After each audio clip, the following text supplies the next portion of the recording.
महाराज मुझे कुछ लग रहा है, जो सगुन जान की होई असुगुन भई रावण।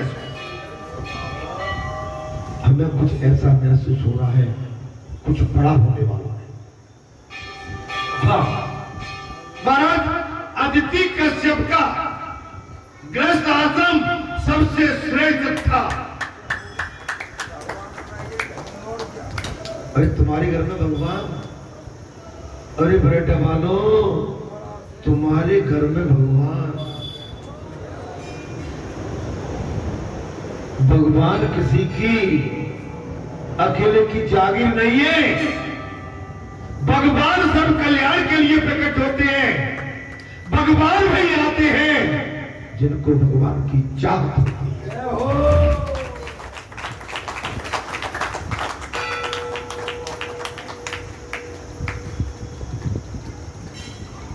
आप गहराई में जाओगे तो बहुत कुछ है इसमें। भगवान उन्हीं के घर में आते हैं जिनको भगवान की चाहत होती है। महाराज, अदिति कश्यप ऋषि अर्धांगिनी पत्नी अदिति और बाबर भगवान उनके घर में आ गए। गृहस्थ योगाभ्यास करना नहीं, फिर भी उसे योग का फल मिल सकता है। सच्चाई से बोले भैया, एकदम सच्चाई से लेना चाहिए। बोले भैया कभी अपने, मैं तुमसे पता नहीं क्यों आज बार बार एकदम सच्चाई, ऐसा नहीं कि आप सच्चाई से नहीं रहते। हो सकता है मैं आज सच्चाई तुम्हारे को देना चाह रहा हूं, एकदम साफ सुथरी बात आदमी की, छल कपट न हो। यहां कोई बात करना, पीछे कोई बात करना, ये जीवन में विनाशकारी है। मूल चलचित्र कपट नहीं भावा और निर्मल मंजन सुख, ये संतो महात्माओं, भगवान तो भाव के भूखे हैं, प्रेम के भूखे हैं। तुम्हारे धन के भूखे नहीं है। अगर धन के भूखे होते तो त्रियोधन के मेवा मिष्ठान पाते, लेकिन वो धन और दुर्योधन के मन दोनों के भूखे नहीं थे। जाके बुजुर्ग के घर जाके साथ, जिस घर में भगवान की चाहत होगी, जिस भगवान के पाने की जिसके अंदर लालसा होती है, तेरे बिना भी क्या हो, तेरे बिना भी क्या, ओ साथी रे, ओ ईश्वर रे, तेरे बिना भी क्या, भगवान के बगैर जी हाँ? तू धारे नदिया की, मैं तेरा किनारा, तू मेरा सहारा है, मैं तेरा सहारा। जिंदगी और कुछ नहीं, तेरी मेरी कहानी। जिंदगी और कुछ भी नहीं, तेरी मेरी। जीवन में कुछ है नहीं, जीवन बहुत छोटा है, लेकिन मन बहुत छोटा है।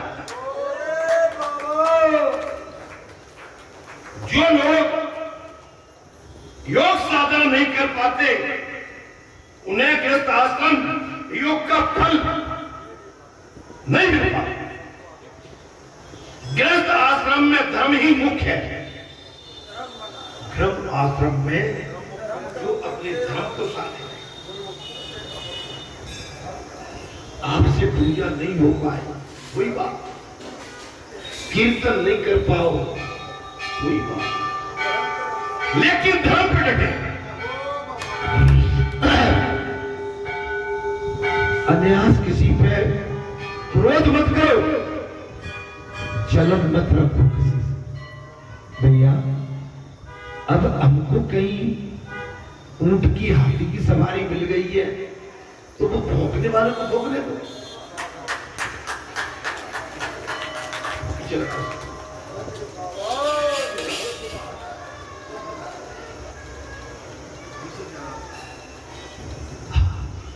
समझ में आ रही है?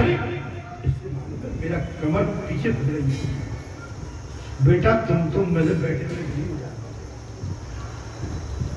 आज तुमने माइक ठीक करके रखा जी। मैं आज पहली बार तुम्हारी पीछे था।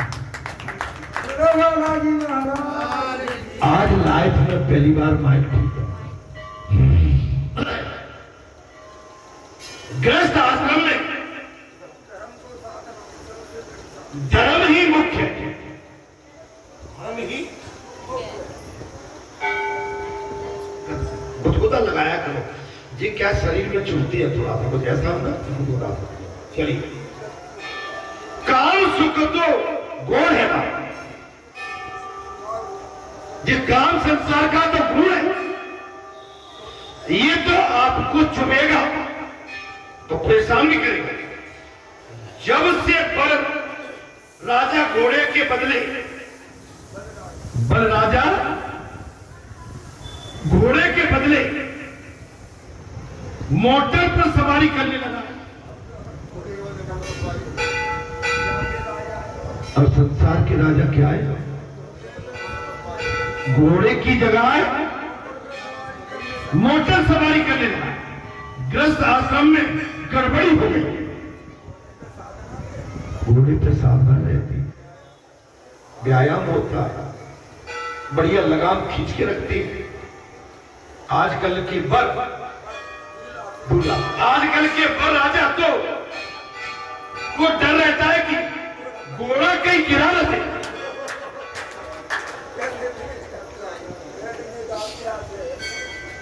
बैठने का अभ्यास आजकल के बर राजा को डर लगा रहता है कि टीका इस समय होने जा रहा है और बैंड बाजे बज रहे हैं और घोड़ा भी जग गया तो नीचे पटक देगा और कहीं गिर नहीं जाता। बराबर जो एक घोड़े को नियंत्रण नहीं कर सकता, वो 11 घोड़ों को कैसे नियंत्रण कर सकता? इंद्रिय क्रिय है। जब हम संसार के एक घोड़े को नियंत्रण नहीं कर पाते तो 11 घोड़ों की 5 काम इंद्रियां, 5 ज्ञान इंद्रियां और मन को कैसे नियंत्रण कर पाए?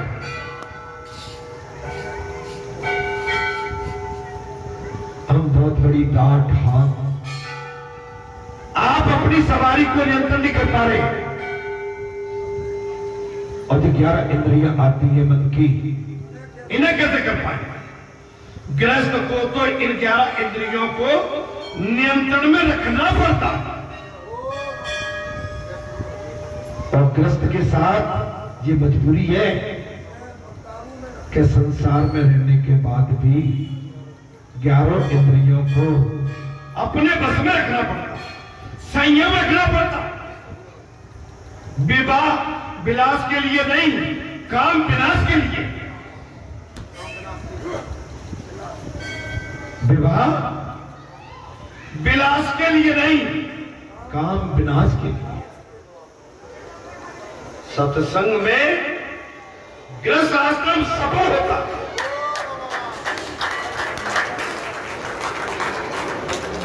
कथा में प्रसंग आ गया।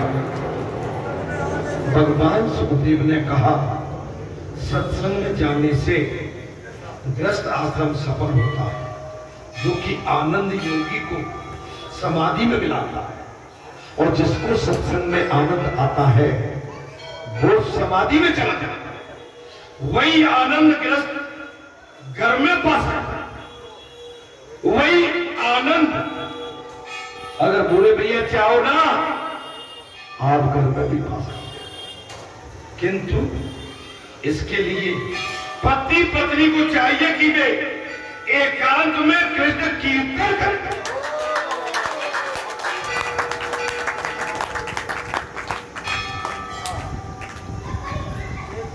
शाम को जैसे आप रात्रि विश्राम में जाते होंगे, शयन विश्राम में, तो मंत्र का जाप करते होंगे, सभी करते होंगे।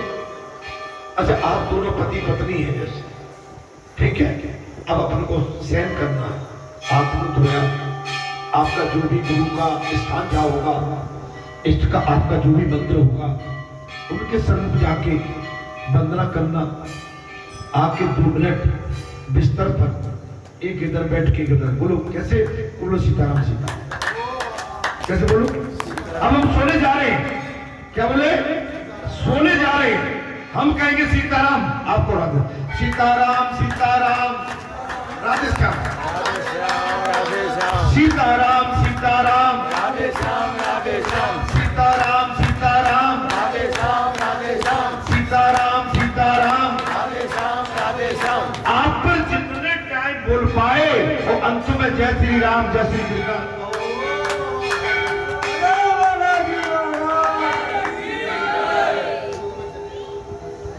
लेकिन नहीं, काय सोएगा?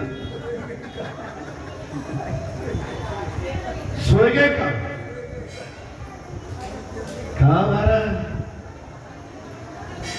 अरे भाई, उमा को हमें अनुभव अपना सत्य हरिभजन जगत। अगर आप ये भजन करके सोओगे, आपका चेहरा एक सूर्य की भांति टिकलता, नहीं तो थके हुए बजल बट्टू की तरह उठोगे। कैसे महाराज? थके होगे बजल बट्टू, प्रसन्नता में भगवान के भजन, सोने में आनंद आएगा महाराज। नींद भी योग है। आप नींद को विलासता का साधन नहीं, संसारी साधन नहीं, निद्रा भी योग है। और जिसको निद्रा अच्छी आती है, उसका चेहरा मोरा सवेरे अपने आप के लिए।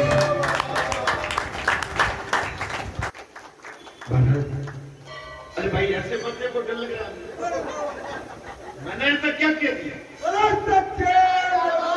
मैंने तो कहा है कि भैया दोनों तरफ से सीताराम सीताराम राधे श्याम, और बस भगवान का कीर्तन करते हुए सो जाओ, आनंद आएगा। इसके बाद कह दो फुल स्टॉप, अब कोई वार्तालाप खत्म। राकेट ठान लो। मैं तो आपको एक अपनी सीख दे रहा हूं, अब मान जाओ तो तुम्हारा काम बन जाएगा, और नहीं मानोगे तो भाई मैं इसके आगे कोई बात नहीं करना चाहता। एक घोड़े को हम नियंत्रण नहीं कर पाते, और 11 घोड़े की सवारी को नियंत्रण कैसे कर पाए? लेकिन कथा में प्रसंग आ गया, इसके पश्चात भी मनुष्य गृहस्थ आश्रम में रह के ये सारी व्यवस्था करता। उसके लिए बालाजी हनुमान ने 25 साल से घर बैठे आपके आंगन में सत्संग किया।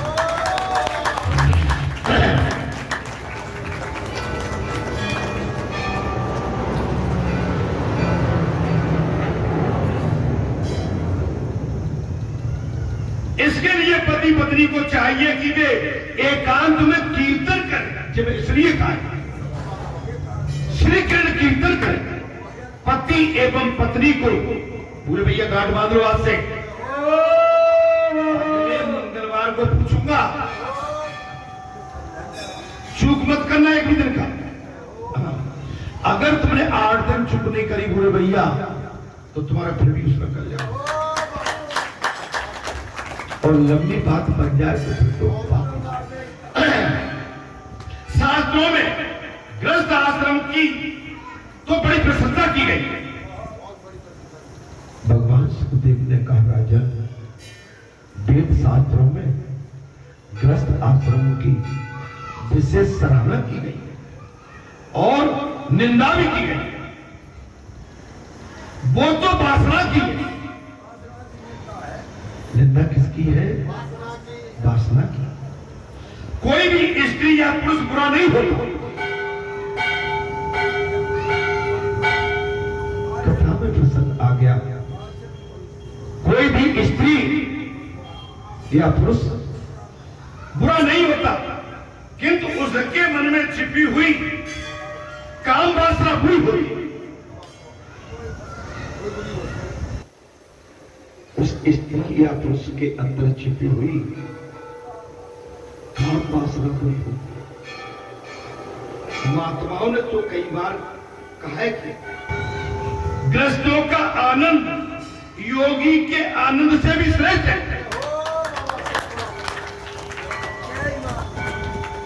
अब तो खुश है, नाती भी आ गए, बोले भैया हाँ, पोते भी आ गए, है ना, ममोड़ा भी है, दही भी है, दही बड़े भी है, पूरी पकवान और पनीर की भाजी भी। अब बेचारे संतों को ये सब कहा है? तो संतों ने कहा है इसके पश्चात गृहस्थों, महाराज साहब कह दिया, गृहस्थों का आनंद योगियों के आनंद से बेहतरीन है।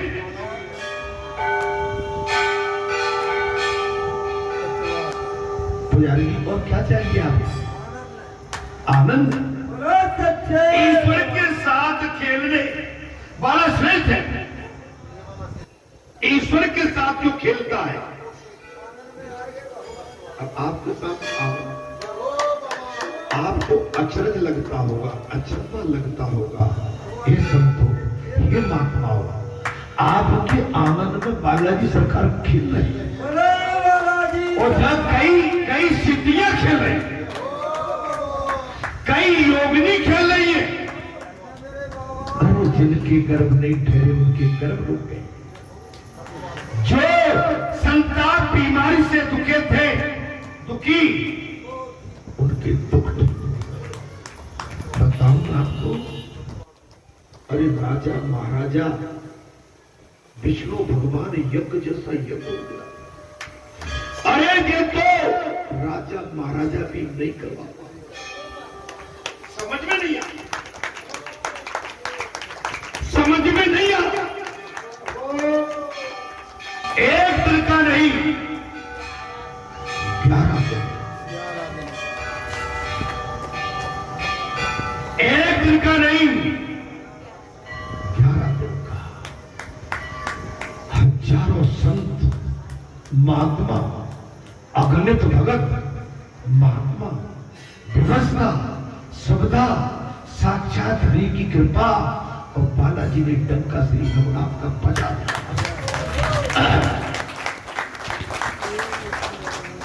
अरे अपने भाग्य को चढ़ाओ कि श्री विष्णु भगवान महायज्ञ तुम्हारे आंगन में हो।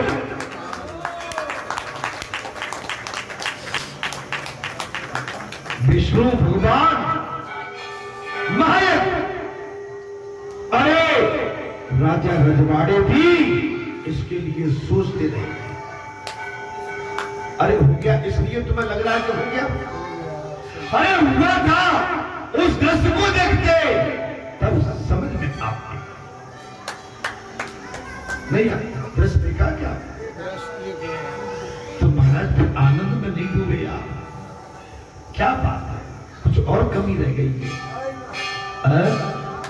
अरे ऐसा न कभी हुआ है, न किसी से मांगा गया, एक पैसा मांगा नहीं गया, कुछ भी मांग नहीं थी। नो डिमांड, नो डिमांड, किसी पे कोई कर नहीं लगाया।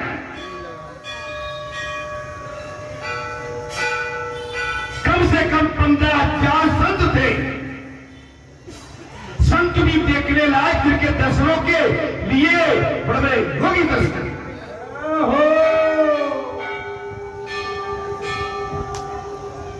अरे घर बैठे तुम्हारी बाबा ने लॉटरी खोल दी है। हमारे कई भाई बैठे थे, दर्शन किए।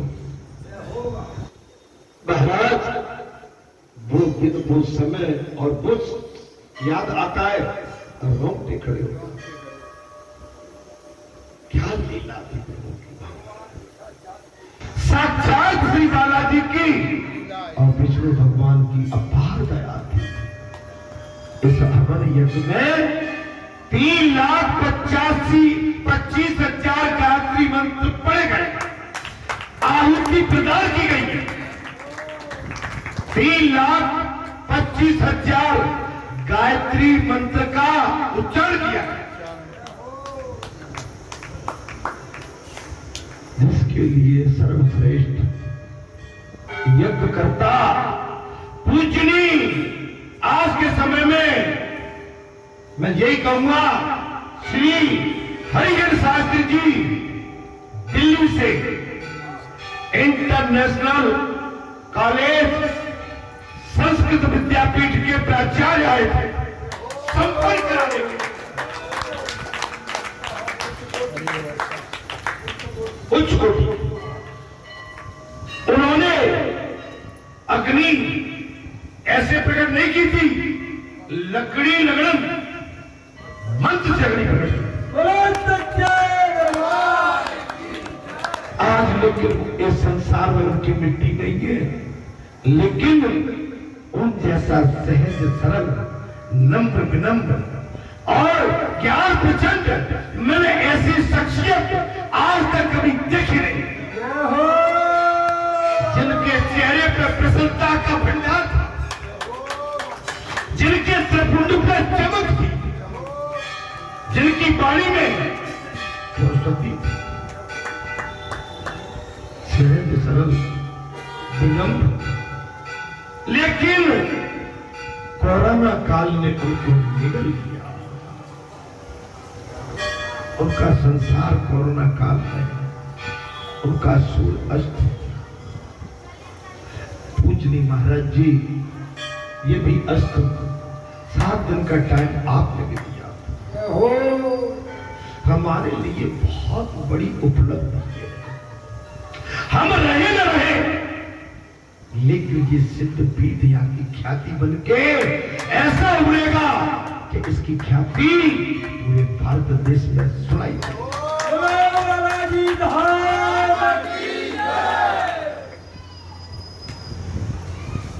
विष्णु भगवान ये तो मामूली नहीं है, मामूली नहीं, विशाल है।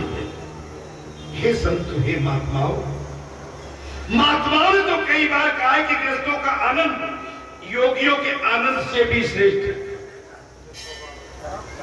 ईश्वर के साथ खेलने वाला श्रेष्ठ होता है। तो आपके आनंद में करूंगा, आप जैसा श्रेष्ठ कोई हो सकता है, इस क्षेत्र जैसा श्रेष्ठ कोई हो सकता है, इस तपोभूमि जैसा श्रेष्ठ कोई हो सकता है जहां श्री हरि के 11वें रुद्र के रूप में श्री हनुमान जी के चरण पड़े।